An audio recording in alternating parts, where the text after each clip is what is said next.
दोस्तों आज हम बात करेंगे दानवीर कर्ण की।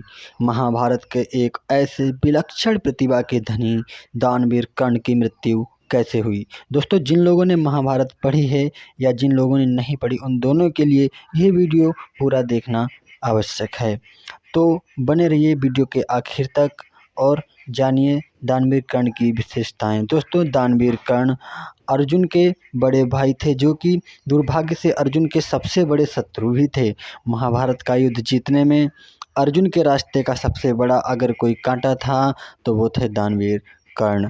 दानवीर कर्ण के रहते अर्जुन महाभारत का युद्ध कभी नहीं जीत सकते थे, जबकि अर्जुन पृथ्वी के सबसे महान धनुर्धर थे।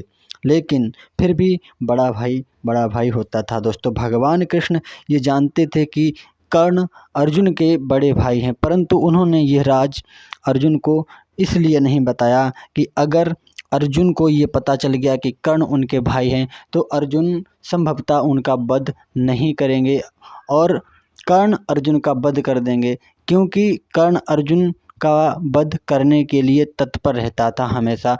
अर्जुन और कर्ण एक दूसरे के बहुत ही कट्टर दुश्मन थे, जबकि कर्ण ये जानता था कि अर्जुन मेरा भाई है। लेकिन अर्जुन को मारने के लिए इसीलिए वो ज़्यादा क्रोध में रहता था कर्ण, क्योंकि अर्जुन के कारण कर्ण को हमेशा अपमान सहना पड़ा।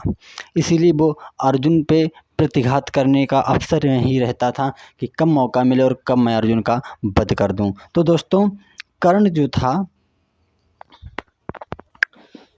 एक ऐसा अद्भुत वीर था जिसके मुकाबले महाभारत के पूरे रण क्षेत्र में कोई दूसरा वीर नहीं था। कर्ण को अर्जुन ने कई बार परास्त किया और अर्जुन को कई बार कर्ण ने परास्त किया। उन दोनों का महाभारत के कुरुक्षेत्र में कई बार आमना सामना हुआ। युद्ध का 17वां दिन था। युद्ध के 17वें दिन अर्जुन और कर्ण आमने सामने आते हैं।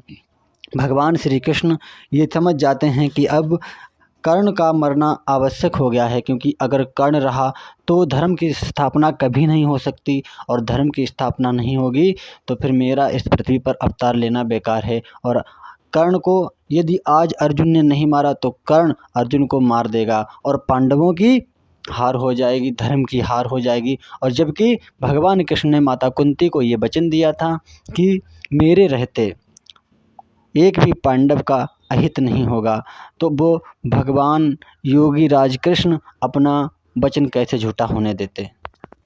और दोस्तों फिर भगवान कृष्ण अर्जुन को विवश करते हैं कि वो उनकी हर बात मानेगा, उनकी आज्ञा का बिना सोचे समझे पालन करेगा। और युद्ध के रण क्षेत्र से इतनी दूर अर्जुन का रथ लेकर जाते हैं और कर्ण अर्जुन के पीछे पीछे लड़काता हुआ जाता है युद्ध करने के लिए। युद्ध के रण क्षेत्र से दूर ले जाकर युद्ध में उलझाकर कर्ण को, और फिर कहते हैं कि अब युद्ध करो। युद्ध करते करते करते करते घमासान युद्ध होता है, दोनों में महाभयानक युद्ध होता है अर्जुन और कर्ण में। और एक पल ऐसा आता है कि कर्ण के रथ का पहिया धरती में धंस जाता है और कर्ण जो अपना रथ का पहिया निकालने के लिए नीचे उतरता है, वहीं भगवान कृष्ण अर्जुन को आदेश देते हैं। वो उन्हें पहले ही विवश कर देते हैं अर्जुन को कि उनकी हर आज्ञा का पालन करेगा। उन्हें आदेश देते हैं कि अब यही अवसर है तुम्हारे पास अर्जुन, बाण संधान करो और कर्ण का वध करो। अर्जुन कहते हैं कि निहत्थे पर वार कैसे करूं प्रभु? तो कहते हैं कि निहत्था नहीं, ये तो अधर्म है। जब अधर्म की बात कहते हैं तो उनको अर्जुन को समझाते हुए भगवान श्री कृष्ण कहते हैं कि इस समय की यही मांग है और यही धर्म है, इसलिए जो मैं कहता हूँ वही करो। आंजलिक अस्त्र का प्रयोग करो और कर्ण पर संधान करो। जब भगवान कृष्ण के कहने पर अर्जुन कर्ण को ललकारते हैं कि कर्ण सावधान हो जाओ, मैं वार कर रहा हूँ, तो कर्ण कहता है कि एक बार मेरा धनुष मेरे हाथ में आ जाने दो या मेरा रथ का पहिया निकल जाने दो, फिर तुम मुझसे जितना युद्ध करना कर लेना, आज आर पार का युद्ध होगा। लेकिन भगवान कृष्ण की चाल जो थी वो उसको मारने की ही थी और भगवान कृष्ण आदेश देते हैं कि वार करो और अर्जुन कर्ण पर वार करते हैं। फिर अर्जुन अपने सारथी यानी जो कि अर्जुन के सारथी जो थे वो भगवान श्री कृष्ण थे, अपने सारथी की आज्ञा मानकर युद्ध करते हैं और कर्ण अपने सारथी जो कि अर्जुन के मामा थे, मामा शल्य, वो कर्ण के सारथी थे। अर्जुन के मामा को दुर्योधन ने छल से अपनी तरफ मिला लिया था और मामा शल्य कर्ण के रथ पर आरूढ़ उसका रथ के सारथी बने थे। कर्ण मामा शल्य से कहता है कि सारथी मेरा धनुष मुझे दे दो। उस समय जिस धनुष से कर्ण युद्ध कर रहा था वह उसके गुरु परशुराम का विजय धनुष था। उस विजय धनुष के रहते जब तक कर्ण के हाथ में वो विजय धनुष था तब तक उसे संसार की कोई शक्ति परास्त नहीं कर सकती थी। वो विजय धनुष मामा शल्य उसको नहीं देते हैं उठाकर, क्योंकि उसको छल से मिला लिया गया था कौरवों के पक्ष में और वो पांडवों के पक्ष में लड़ने आया था अर्जुन का मामा शल्य। इसीलिए वो ये चाहता है कि मेरे साथ धोखा हुआ तो आज तुम्हारी मृत्यु होनी चाहिए, तुमने मेरे साथ छल किया, मैं धनुष नहीं दूंगा। मामा शल्य उसको धनुष देते ही नहीं हैं। जब कर्ण को धनुष नहीं देते वो निहत्था होता है और भगवान कृष्ण के कहने पर अर्जुन बार पे बार करते हैं और कर्ण का इस तरह से अंत होता है।